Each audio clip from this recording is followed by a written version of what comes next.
Yo soy Luis Acosta, biólogo de formación, doctor en fisiología por la Universidad de Buenos Aires, y hace un tiempo que vengo metido de cabeza en este maravilloso mundo del cannabis que me invitó a repensarme a mí mismo dentro de las prácticas que involucran la academia, ¿no? Yo siempre cuento una historia, es que yo, si tuviera la máquina del tiempo y viajara hacia atrás y enfrentara al Luis de hoy con el Luis de hace 6 años atrás, nos mataríamos a trompadas.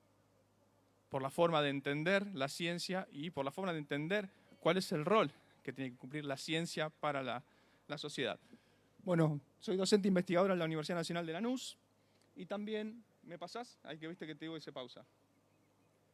Y también pertenezco a la Asociación Civil Crecer Libre, donde me han honrado con la vicepresidencia. A ver, tengo que tratar de no alejarme del micrófono. Bien, a ver, la primera pregunta es ¿qué es la ciencia? ¿No? Y existen epistemológicamente un montón de definiciones posibles.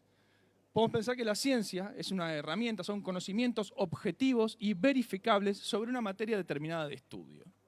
Algo que me tiene que servir a mí para tratar de entender cómo funciona la naturaleza. A través de la observación y, en caso de ser necesario, la experimentación. Nosotros, dentro del mundo científico académico, hemos desarrollado un método de estudio, el famoso método científico, que permite, pásame por favor, que permite construir hipótesis, diseñar experimentos y obtener conclusiones. Yo pienso, diseño, realizo y concluyo en función de lo que pensé y pongo a prueba la hipótesis original que yo tenía. La siguiente, por favor. Entonces, los objetivos, me voy a correr, los objetivos siguientes, es generar conocimiento de base sólida, ¿sí? Para poder sacar conclusiones. ¿Qué hago yo con esas conclusiones que obtuve? Bueno, a los científicos en general no nos importa, y ahí cortamos. Y existe una especie de divorcio entre lo que debería ser, ¿no? Y lo que realmente es. Entonces, ¿cuáles serían los fines de una investigación científica? Poder definir de alguna manera políticas de Estado, que se utilicen para definir políticas de Estado que de alguna manera nos ayuden a mejorar nuestra vida, ¿no? Entonces, ahí yo pongo, ¿son los fines realmente definir acciones políticas que nos mejoren en función de tecnología, salud, ecología? ¿No? Es una pregunta que dejo ahí. Siguiente, por favor. Entonces, hay que tener claro que dentro del ambiente académico, científico, existen normas estrictas. Normas muy estrictas que se mantienen permanentemente constantes, que involucran el proceso educativo de la persona que pretende ser científico y el proceso de evaluación de las cosas que vos haces. Todo desarrollo científico, tecnológico que haga un científico es permanentemente evaluado por sus pares, ¿sí? Y esto es muy importante que para tenerlo en cuenta, para ver cómo nos retroalimentamos unos con otros. Entonces, uno entra a la academia, ¿sí? A formarse en la Facultad de Medicina, en la Facultad de Ciencias, en cualquier universidad, como un sujeto. Y sale luego de años de la amasadora como sujetos que piensan más o menos todos parecidos, ¿sí? Esta iniciación profesional hacia la educación es muy, muy similar. Y los valores de esos profesionales que egresamos son bastante uniformes. De modo tal que los científicos hablamos en un lenguaje en que nosotros nos podemos entender unos con otros perfectamente. La sociedad no nos puede entender cuando hablamos. Y muchas veces lo que la sociedad tiene para decirnos no nos llega. Porque estamos en otro lado, estamos arriba de un pedestal, donde nosotros simplemente queremos poner a prueba nuestras hipótesis. Vivimos en lo que consideramos un paradigma. Un paradigma básicamente es un conjunto de ideas que nos permiten problematizar y solucionar lo que querramos estudiar. Kuhn define un paradigma es lo que los miembros de una comunidad científica comparten y recíprocamente una comunidad científica consiste en hombres que comparten un paradigma. O sea, somos un conjunto de personas hablando de lo mismo, nutriéndonos de lo que hablamos. Es muy difícil salir de ahí. Y ahí es donde muchos se cuestionan si la evidencia científica realmente existe. Si nosotros lo que estamos probando realmente es algo que todos nos ponemos de acuerdo, que debería ser así o no debería ser así. Siguiente, por favor. Vuelve una para atrás. Bien, entonces, existe un consenso muy marcado dentro de la comunidad científica a la hora de hacer experimentos, ¿sí? El control de variables. Nosotros tenemos que controlar la mayor cantidad de variables posibles a la hora de realizar un experimento, ¿sí? Mantener esa cantidad constante y permanente de variables es lo que permite atribuirle el efecto que estamos estudiando a la variable que yo quiero. Yo tengo que controlar todo, menos una cosa, a lo sumo dos, y ver si eso que está independiente afecta mi tratamiento o afecta lo que yo quiero ver. ¿Me explico? Y esto se aplica en todos los ámbitos. Si yo quiero de pronto probar si un fármaco funciona para algo, X, tengo dos grupos, ratones. Tengo un grupo de ratón A, un grupo de ratón B. A uno lo trato con el fármaco que quiero estudiar, a otro no le doy el fármaco, le doy un vehículo en el cual tengo el fármaco y obtengo los resultados y me fijo qué pasó. Eso se aplica a los ratones, se aplica a colonias de bacterias y se aplica también a los seres humanos, ¿sí? Son esos famosos estudios controlados, placebo, doble ciego, ¿no? Donde vos querés estudiar un fármaco, tenés dos grupos de estudios de seres humanos, a uno le das el fármaco, al otro le das el placebo, después incluso podés cambiar, todo esto obviamente aleatorizado, incluso el científico que estudia los resultados no sabe quién pertenece a qué grupo, ¿sí? ¿Para qué? Para que la conclusión que pueda sacar sea la mejor. Y estos experimentos son los únicos que son válidos para la comunidad científica y para la sociedad en general. Porque si habla un científico, escúchame, no lo está diciendo cualquier tipo, lo está diciendo un científico. Ellos saben lo que están diciendo. ¿De acuerdo? Y esta es una representación que tenemos creada de la ciencia. Bien, entonces, el conocimiento válido es el únicamente identificado con el conocimiento científico. La absolutización de la técnica del conocimiento científico tiene como corolario la glorificación del método. Como instrumento de dominio de la naturaleza, se ha llevado a la perfección de los medios para obtener los resultados sin que se discutan los fines. ¿Para qué lo hacemos? Y esa es la concepción hegemónica que tenemos de la ciencia y no se cuestiona. No pensamos para qué lo hacemos, simplemente perfeccionamos nuestro método científico que es nuestro Dios. Siguiente, por favor. Bien, pero sabemos que existen diferentes formas de generar conocimientos y saberes para poder intervenir en el mundo. Tenemos, como mencionamos, siguiente, por favor, el conocimiento científico profesional, que está legitimado y es el hegemónico. Esta es la forma correcta de generar conocimiento. Siguiente, por favor. Tenemos los saberes no profesionales, que también generan conocimiento. Los casos de los pueblos originarios. ¿Alguien va a discutir el conocimiento generado por pueblos originarios para poder tratar la tierra, para poder tratar enfermedades, para poder tratar padecimientos a través de su cosmovisión? Creo que nadie está en condiciones de discutirlo. Solo los saberes hegemónicos. Siguiente, por favor. Las organizaciones no gubernamentales. Y, siguiente, por favor. Las estrategias de autoatención, que son las estrategias que todos nosotros desarrollamos hacia el interior de nuestro hogar para poder atender nuestros padecimientos. Y ahí es donde entra el cannabis. El cannabis es un conocimiento que se ha generado en el interior del hogar, de hace muchísimo tiempo, para tratar una cantidad impresionante de patologías. Es un saber no experto generado por personas que utilizan cannabis, que obviamente es muy cuestionado. ¿Por quién? Por la ciencia hegemónica. De hecho, hace mucho tiempo atrás, hoy ya no se puede tapar el sol con las manos, es mucho más difícil, pero todo lo que se decía era completamente refutable por parte de la ciencia. Estás envenenando a tus hijos.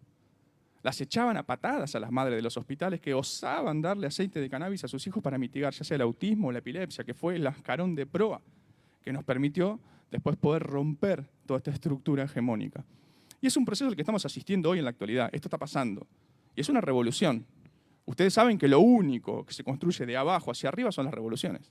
Y esto es un reclamo popular concreto, que inició con un grupo de madres a las cuales no pudieron parar, ni van a parar, y ya se ha derramado a la sociedad, y esto no se discute, fíjense dónde estamos. Siguiente, por favor. Ahí está, perdón.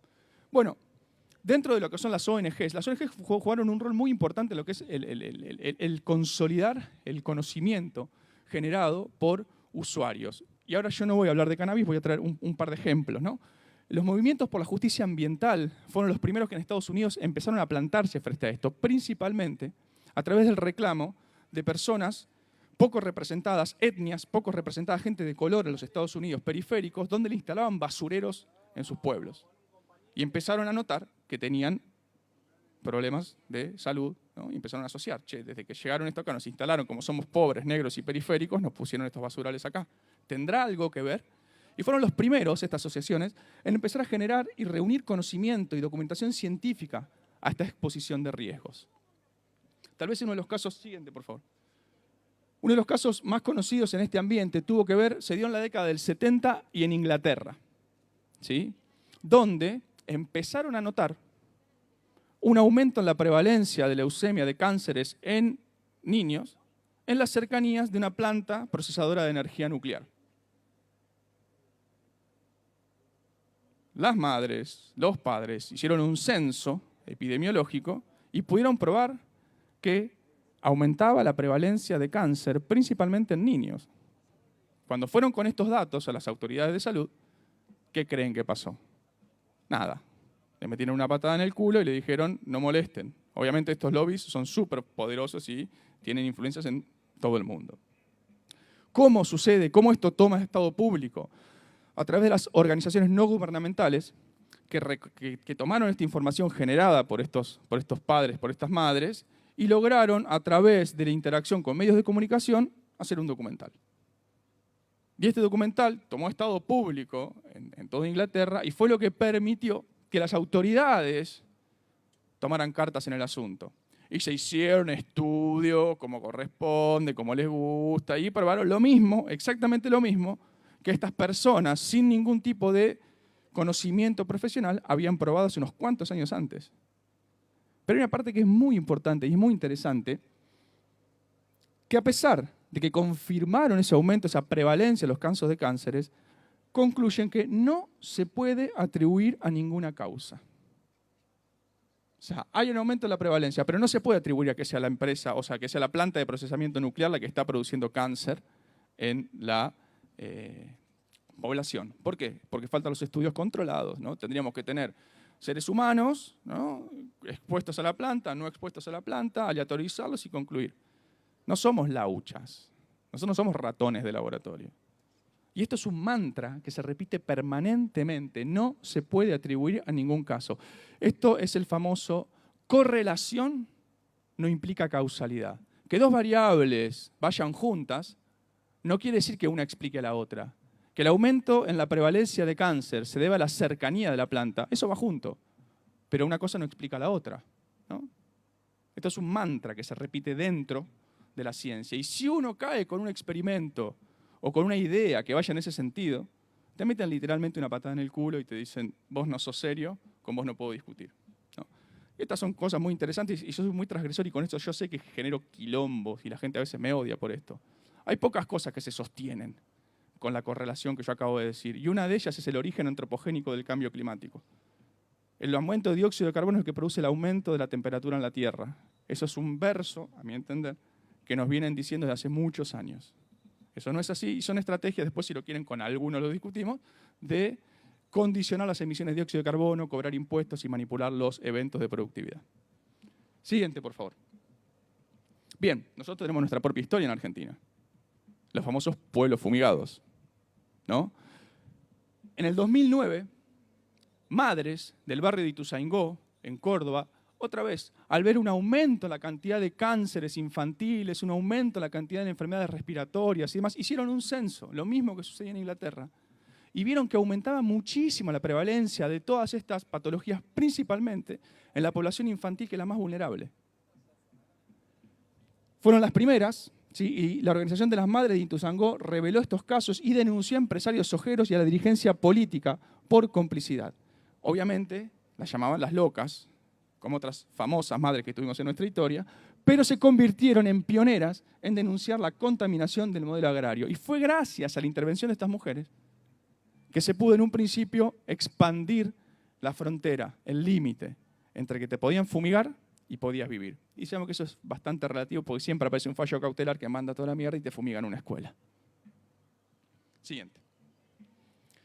En ese momento, En el 2009, y conmovido por este caso, hubo un científico argentino, Andrés Carrasco, muy prestigioso, médico, profesor de embriología en la Facultad de Medicina, llegó a ser presidente del CONICET. Nada más ni nada menos. Ante esta información, él decide hacer un experimento muy sencillo en el que expone embriones de pollo a glifosato. Él trabajaba con desarrollo embrionario y descubre que el glifosato era terriblemente teratogénico, producía mutaciones, alteraciones en la síntesis de proteínas, en el ADN, una barbaridad. Y él decide hacerlo público. Llama directamente al periodista de Página 12 y dice, miren, descubrí esto. Lo publican y fue un quilombo que se armó en el 2009. Fue un quilombo. Automáticamente se inicia una campaña de desprestigio contra la figura de Andrés Carrasco. Una de las cosas que le decían es que ese trabajo era mentira, que no existía, que no lo había publicado en ningún lado, bla, bla, bla, bla, bla. Finalmente lo publicó en una revista internacional, con referato por pares, como le digo. Y esto llevó la discusión a otro plano, internacional. Ya transgredió y fue mucho más allá. Automáticamente, como les digo, empezó a ser víctima de amenazas y persecuciones. Siguiente, por favor. Volví un poquito para atrás. Ahí yo anoté una frase que él dice, no descubrí nada nuevo. Digo lo mismo que las familias que son fumigadas, solo que lo confirmé en un laboratorio. Tenemos la evidencia generada por las personas que esto genera un problema, pero tiene que venir un científico a validarlo. Y aún así, si no estás dentro de los cánones y no sos servil a las corporaciones, te persiguen. Él planteaba que la ciencia está al servicio de las corporaciones. Entonces, ¿cuáles son los fines realmente de la ciencia? Y esto que él dice, no descubrí nada nuevo, digo lo mismo que las familias que son fumigadas, solo que lo confirmé en un laboratorio, es exactamente lo mismo que pasa con el cannabis. Exactamente lo mismo que pasa. La ciencia corre de atrás a la evidencia empírica que generan usuarios terapéuticos a través de estrategias de autoobtención. Siguiente. Como les comenté, hubo una campaña de desprestigio frente a la figura de Andrés Carrasco. Empezaron a aparecer notas periodísticas en los diarios de mayor tirada en la Argentina, desacreditando su trabajo. El que era ministro de Ciencia en ese momento, el doctor Lino Barañao, se encargaba de desprestigiar el trabajo y la figura de 30 años de laburo de Andrés Carrasco, una persona que llegó a ser presidente del CONICET, en cualquier micrófono que se le cruzaba. Siguiente. En el 2009, consecuencia del laburo que había hecho Andrés Carrasco en su laboratorio, el CONICET junta una comisión de notables donde hace una revisión bibliográfica para un informe, porque lo que estaba diciendo Carrasco era una barbaridad. Recuerden que el glifosato se utiliza para el monocultivo de soja, entre otros productos. Entonces estamos metiéndote con un negocio que es enorme. En los 90 entró la semilla de soja en la Argentina y se expandió al resto de Latinoamérica. Argentina, Brasil, Paraguay, Uruguay. Es una mancha donde se planta soja y hoy ya no es solo soja. ¿Sí? Siguiente. Bien.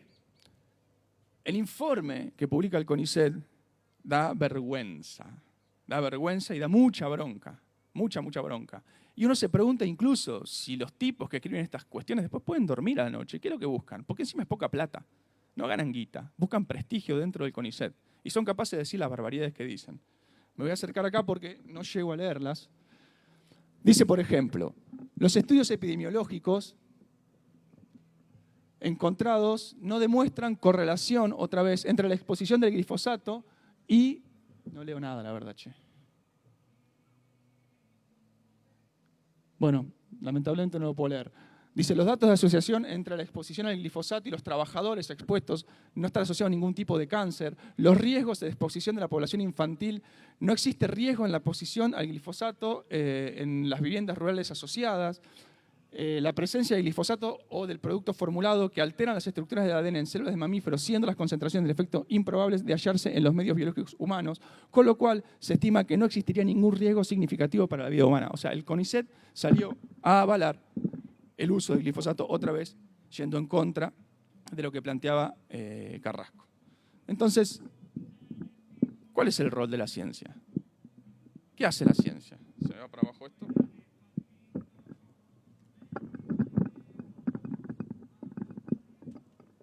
Ahí estoy, ahí estoy.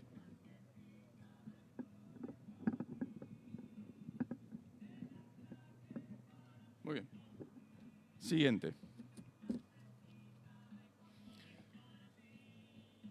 Esto esto que pasó con las madres de Ituzaingó y el quilombo que se armó con el glifosato y demás, volvió a pasar en Montemaíz.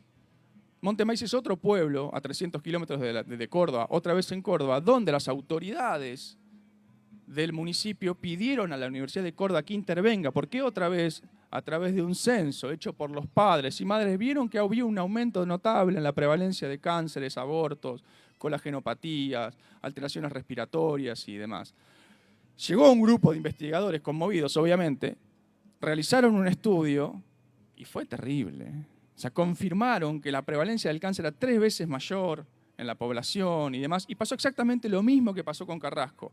La universidad, en este caso de Córdoba, salió a sumariar al tipo que había hecho el experimento. Salió a decir que ese experimento no existía, que era mentira. Finalmente fue publicado en una revista científica. Hasta que no llega a estos ámbitos no se discute, porque vos tenés que ser revisado por pares y demás. Concluyen lo que decían. Y además, algo que es notable, ellos también dicen que no se puede atribuir a una causa. No saben por qué. Hay un aumento de todo esto, pero no saben por qué. Si vos no decís esto en un trabajo, no lo publicás.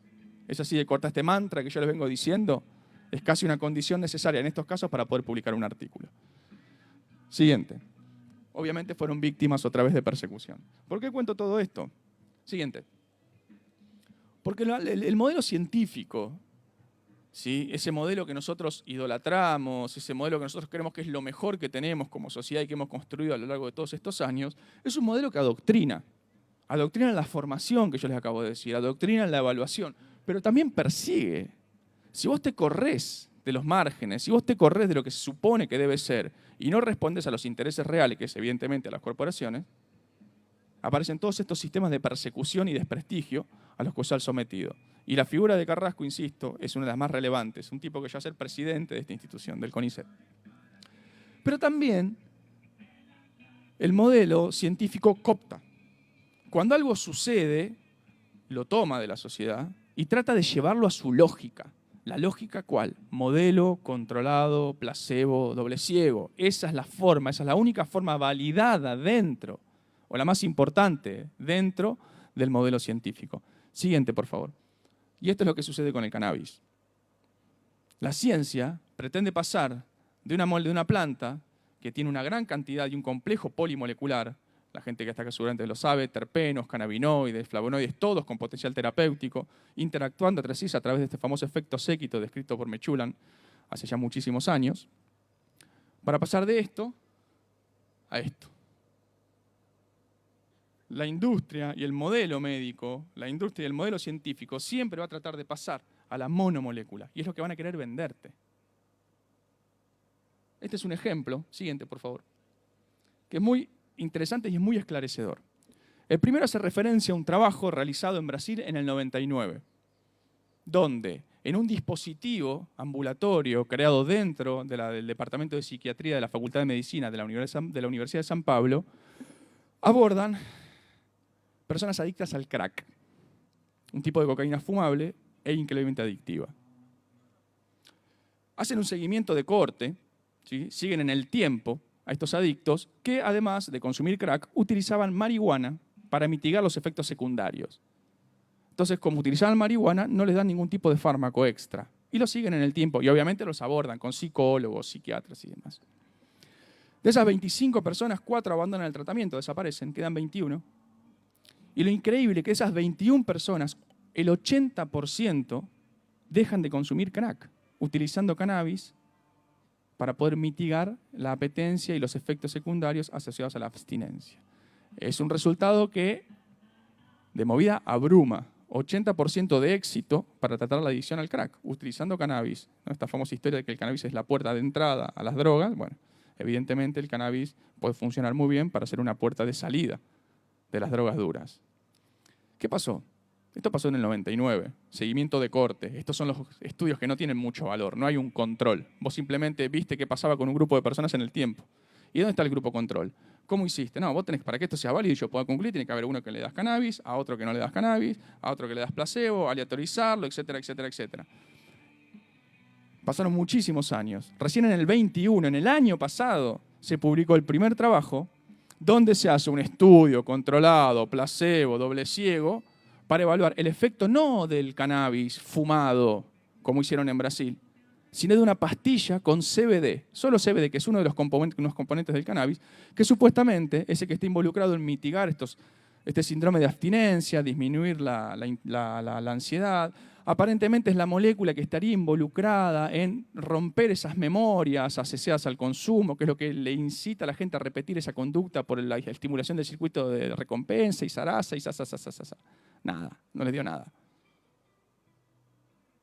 Entonces la lógica del modelo es romper el complejo polimolecular de la planta, meterlo en una pastilla y dártelo.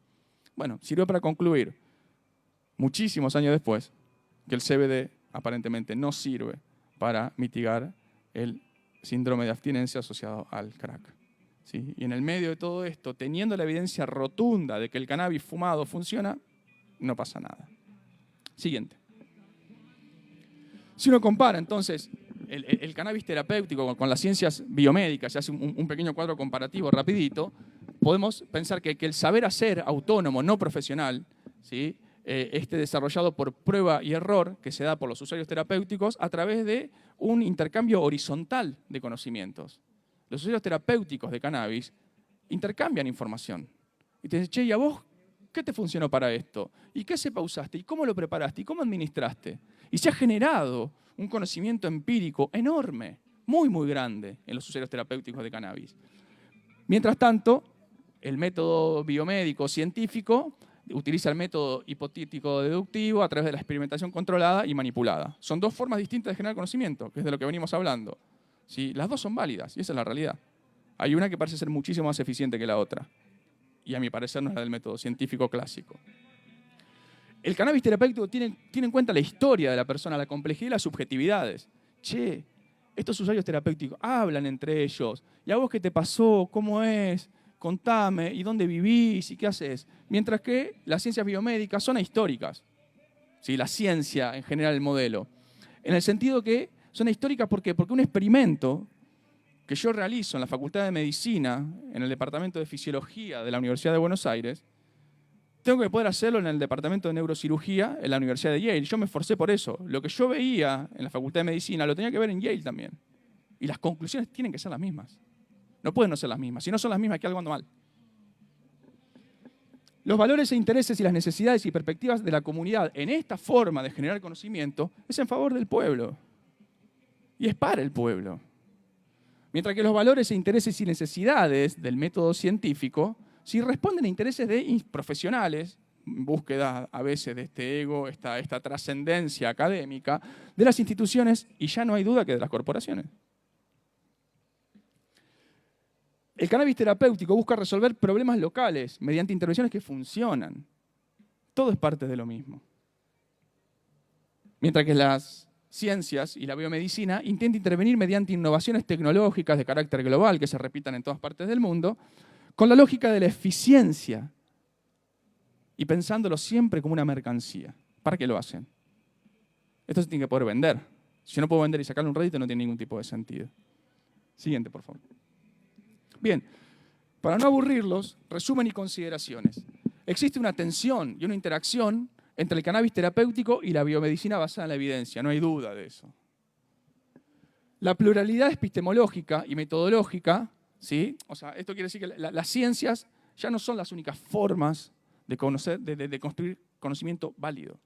El cannabis viene a mostrarnos esto y viene a refregárnoslo en la cara a los científicos. El saber hacer colectivo sobre el cannabis terapéutico ha traccionado a la biomedicina a realizar investigaciones que aporten al reconocimiento del valor terapéutico del cannabis. Y esto es real. Fue la información construida otra vez en estos usuarios terapéuticos de cannabis lo que obliga a la medicina a traccionar, al conocimiento científico a traccionar, para tratar de validar lo que ya sabemos que funciona. Es lo que yo le decía hoy. La ciencia corre de atrás y bastante lejos al conocimiento generado por los usuarios terapéuticos de cannabis.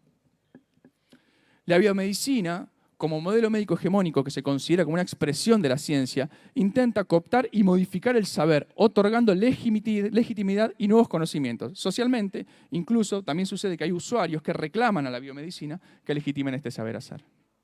Siguiente, por favor. A modo de reflexiones finales, ¿no? el quehacer académico debe salir del refugio, de la tranquilidad de la ciencia normal, la que mencionaba Kuhn, ese famoso paradigma, contribuyendo a la construcción y consolidación de un nuevo paradigma. Es necesario que la ciencia se corra de ese lugar. Al menos seamos buenos en lo que respecta al cannabis terapéutico. La vanguardia científico-técnica debe estar al servicio de los procesos de desarrollo con equidad y justicia social. Ese debe ser el fin de la investigación científica. Revisar nuestros valores científicos que privilegian la evidencia que aportan los experimentos controlados. Esto es fundamental. Es fundamental. Tenemos que corrernos de ese lugar. No puede ser que necesiten un experimento controlado para todo. Si te está explotando la evidencia en la cara. Si es una cuestión moral. No somos lauchas. El rol participativo de las ciencias sociales a través de estudios etnográficos, epidemiológicos y etnoepidemiológicos es fundamental. Y acá las ciencias sociales tienen que tomar un rol preponderante y fundamental. Hay una cantidad enorme de conocimiento empírico y de calidad generado a través de los usuarios. Hay un montón de conocimiento generado, han puesto a punto un montón de estrategias para poder mitigar y mejorar la calidad de vida. Son las ciencias sociales las que tienen que salir a buscar ese conocimiento. Lo que sucede en ciencias en general es que uno pide plata para hacer experimentos para probar algo. Acá ya hay un montón de gente que los ha hecho. Necesitamos que se involucren actores importantes dentro de la antropología y la sociología para poder sistematizar esa información, recolectarla y ponerla a disposición. No hay que perder más tiempo. Si hay un montón de gente que ya está, ya la generó. Siguiente. Bien. Este es un amigo. Guillermo, el Papu, un actor, director, una persona que luchó por la revolución siempre, uno de los imprescindibles. A él le detectaron un cáncer de pulmón de células pequeñas, muy agresivo, es un tipo de cáncer muy agresivo. Sí, teníamos muy poca información del cannabis en aquel momento. Sabíamos, por una charla que había dado Raquel Peiraue, que las dosis tenían que ser altas y que el THC era lo que mejor funcionaba y demás. Y encaramos, en ese contexto que era bastante terrible, el abordaje con cannabis terapéutico. Y le sirvió un montón para poder mitigar un montón de efectos secundarios asociados a la quimioterapia. Y tuvo una reducción del tumor de un 60%. Los médicos no podían creerlo, pero como este cáncer era muy agresivo, y hay un protocolo, que no es que se active y sigue hacia adelante, le hacían rayos preventivos a la cabeza, por ejemplo. Porque uno de los lugares donde hace metástasis este tipo de cáncer es en la cabeza. Con una reducción del 60% del tumor, Papu se murió. Se fue. Hay que revisar muchas cosas. No puede ser que si vos sos médico y estás viendo que hay un 60% de remisión, no te preguntes qué pasa. Obviamente estos tipos no sabían que era el cannabis lo que estaba ayudando. Pero yo estoy convencido y quiero creer que si las cosas hubieran sido distintas, él no se moría. Siguiente, por favor. Siguiente. Siguiente, por favor. Hace décadas, algunas décadas, las ciencias, junto con las tecnologías, han sido adoptadas y modificadas desde el poder institucional para incidir de manera burocrática y publicitaria, centrada en la innovación y en la intensificación del control social bajo la lógica dominante de la eficiencia. Esto dice Guille Folguera, un amigo, investigador del CONICET, tipo muy importante que viene dando una lucha muy grande en lo que tiene que ver con el uso de agrotóxicos y las consecuencias de ese modelo de producción. Siguiente. Bueno, eso ha sido todo.